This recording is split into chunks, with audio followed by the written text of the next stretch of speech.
Hi అందరికీ. ఈరోజు మనం చాలా ఈజీగా చాలా టేస్టీగా ఉండే చికెన్ పులావ్ చేసుకుందాం.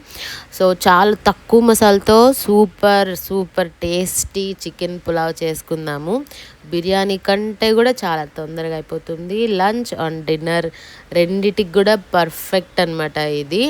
కేవలం ఒక రైతాతోనే తినచ్చు. బట్ నాకు రైతాతో పాటు గోంగూర కూడా ఇష్టము. అది గోంగూర తింక అదిరిపోతుంది. సో మీకు గోంగూర వీడియో కూడా పుల్లగూర కూడా నేను ఇంకొక వీడియోలో ఎక్స్ప్లెయిన్ చేస్తాను. ఫస్ట్ అయితే మనం చికెన్ పలావ్ చూద్దాం. Let's get started.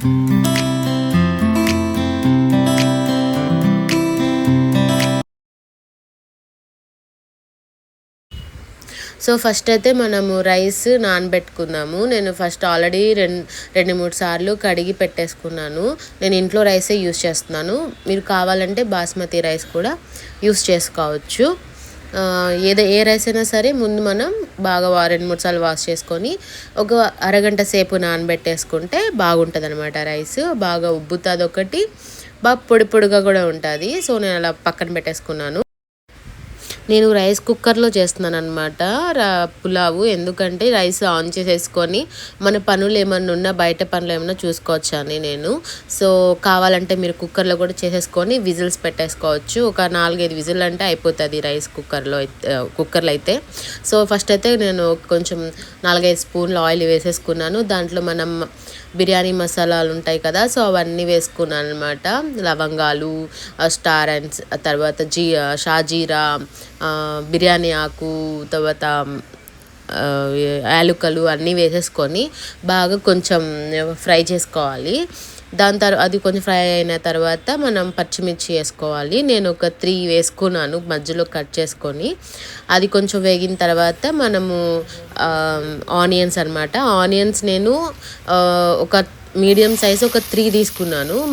బాగా కొంచెం సన్నగా కట్ చేసుకొని దానిలో వేసుకొని మంచిగా ఫ్రై చేసుకోవాలి. సో అది మంచిగా గోల్డెన్ కలర్లోకి వచ్చిన తర్వాతనే మనము అల్లం వెల్లుల్లి పేస్ట్ చేసుకోవాలి. అప్పుడే ఆ స్మెల్ చాలా బాగా పడుతుంది అనమాట.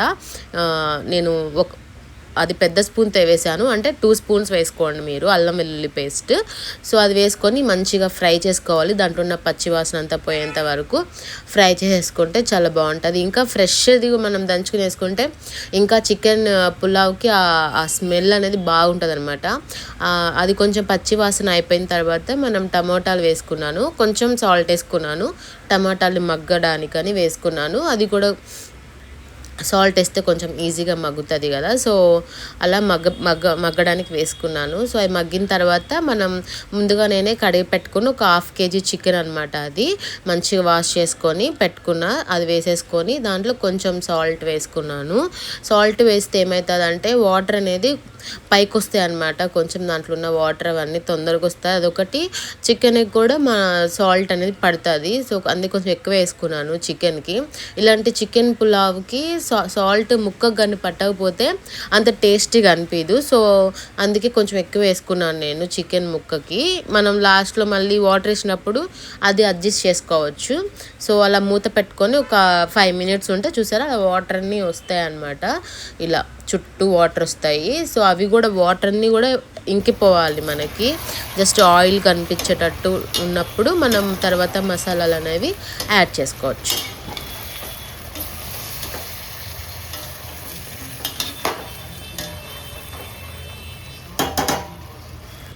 ఆ వాటర్ అన్నీ ఇంకిపోయినాయి చూసారా సైడ్గా, అసలు చాలా అన్నీ పోయినాయి. ఇప్పుడు నేను కారం వేసుకుంటున్నాను. కారం కూడా చాలా తక్కువ వేసుకుంటున్నాను, పులావ్ కదా. సో కొంచెం కమ్మగా ఉంటేనే బాగుంటుంది, మరి స్పైసీగా ఉంటే అంత టేస్టీగా అనిపించదు. సో కొంచెం కారం ఒక 2 స్పూన్లు వేసుకున్నాను.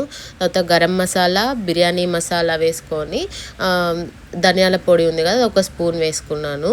సో మీకు ఎంత కారం బేసిక్గా మీకు ఎంత కావాలో అంత వేసుకోండి. నేను ఎక్కువ వేసుకోలేదు, టేస్ట్ అంత బాగోదనమాట. ఎక్కువ కారం వేసుకుంటే కారంగా ఆ టేస్ట్ అనేది మనం ఎంజాయ్ చేయలేమన్నమాట. సో అదన్నీ వేసుకొని బాగా వాటి ముక్కలకి ఆ కారము ఆ మసాలాలు బాగా పట్టేంత వరకు తిప్పుకోవాలి. బాగా ఒక 5 minutes అలా మంచిగా వాటికి చేస్తూ ఉండాలి. దీంట్లో నేను పెరుగు అనేది యాడ్ చేయలేదండి. చాలామంది పెరుగు వేసుకుంటారు, నేను వేసుకోలేదు పెరుగు. నాకు ఎందుకో పులావ్లో పెరుగు అంత నచ్చదనమాట. నేను రైతాతోనే ఎంజాయ్ చేస్తాను. కానీ పెరుగు వేస్తే అది ఒక టేస్ట్ వేరుగా ఉంటుంది మళ్ళీ. సో వేసుకోవాలనుకుంటే వేసుకోవచ్చు, ఇప్పుడు వేసుకోవాలనుకుంటే. సో నేను వాటర్ పోసేసుకున్నాను. నేను 4 గ్లాసుల రైస్కి మా రైస్ కొంచెం వేరుగా ఉంటుంది. సో అందుకని నేను 4 గ్లాసులకి మామూలుగా 1 గ్లాస్కి 2 గ్లాసులు సరిపోతుంది. నేను 8 గ్లాసుల వాటర్కి పోయాలి. బేసిక్గా నేను 10 గ్లాసులు వాటర్ పోసుకున్నాను నేను, కొంచెం మా రైస్ వేరు ఉంటుందని. సో 2 గ్లాసులు అయితే సరిపోతుంది కరెక్ట్గా నార్మల్ రైస్కి. బాస్మతి రైస్ అయితే 1.5 గ్లాస్ సరిపోతుంది. సో అది వాటర్ పోసిన తర్వాత పైన నేను కొత్తిమీర పుదీనా వేసేసుకొని అలా మూత పెట్టేసుకున్నాను అనమాట. ఈ వాటర్ బాగా తెరులుతున్నప్పుడు మనం రైస్ అనేది యాడ్ చేసుకోవాలి. సో మీరు వాటర్ పోసినప్పుడే ఒకసారి ఉప్పు అనేది చెక్ చేసుకోండి. ఎంత ఉప్పు, వాటర్ ఎప్పుడు కొంచెం ఉప్పు కసంగానే అంటే కొంచెం సాల్టీగా ఉంటే వాటర్ మనం రైస్ వేసినప్పుడు ఆ ముక్కకి ఆ రైస్కి బాగా పడుతుంది అనమాట. ఇది ఒక టిప్. సో అది చూసుకొని అడ్జస్ట్ చేసుకోవాలి మనం ఉప్పు అనేది మంచిగా. సో అట్లా రైస్ వేసిన తర్వాత నేను ఇంకంతేనండి, ఆ రైస్ వేసి ఒక్కసారి అంతా మంచిగా కలిపెట్టుకొని ఇంకా స్టవ్ ఆపేస్తాను నేను. స్టవ్ ఆపేసుకొని మనం ఈ రైస్ కుక్కర్ని మనము షిఫ్ట్ చేసుకోవాలన్నమాట దాంట్లోకి. సో దాంట్లో పెట్టేసుకొని జస్ట్ ఆన్ చేసుకుని అలా వదిలేస్తే ఆటోమేటిక్గా అదే ఆఫ్ అయిపోతుంది కదా. సో ఈ మధ్యలో నేను ఏమైనా జిమ్ కానీ నా వర్క్లు ఏమైనా ఉంటే బయట నేను ఫినిష్ చేసుకొని వచ్చేసరికి రైస్ అనేది అయిపోతుంది. సో రైస్ అయితే అయిపోయింది. సో చూసారా ఎంత బాగొచ్చిందో. ఎంత అడుగు అనేది అంటుకోదు అసలు బేసిక్గా. అదొకటి మన టైం సేవ్ అవుతుంది. నాకు అందుకు ఇష్టం అనమాట ఈ రైస్ కుక్కర్లో చేయడము. ఎంత పొడిగా వచ్చిందో రైస్, చాలా ఫ్లేవర్ఫుల్గా వచ్చింది. ఆ పుదీనా కొత్తిమీర మసాలాలు చాలా తక్కువ వేసాం కాబట్టి చాలా చాలా టేస్టీగా, చూడడానికే నాకైతే అప్పుడే టెంప్టింగ్ అనిపించింది. బట్ మధ్యాహ్నానికి ఆఫ్టర్నూన్కి కదా, సో నేను అప్పటికే బ్రేక్ఫాస్ట్ చేసి ఉన్నా, తినలేదు. ఇలా చేసి ఒకసారి ట్రై చేయండి మీరు ఇంట్లో, ఖచ్చితంగా చాలా చాలా బాగా వస్తుంది. ఈవెన్ అందరికీ నచ్చుతుంది. సో నేను చేసే ఏ నాన్ వెజ్ ఐటమ్స్ అయినా మా ఇంట్లో చాలా ఇష్టము, చాలా బాగా తింటారు.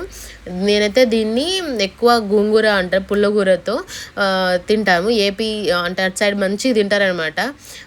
రాజేష్ వాళ్ళ సైడ్ అంతగా తినరు, రైతాతో తింటారు. సో ఇదండి ఈరోజు వీడియో. సో నెక్స్ట్ వీడియోతో మళ్ళీ కలుద్దాం. మీరందరూ అయితే comment and share and subscribe చేయండి.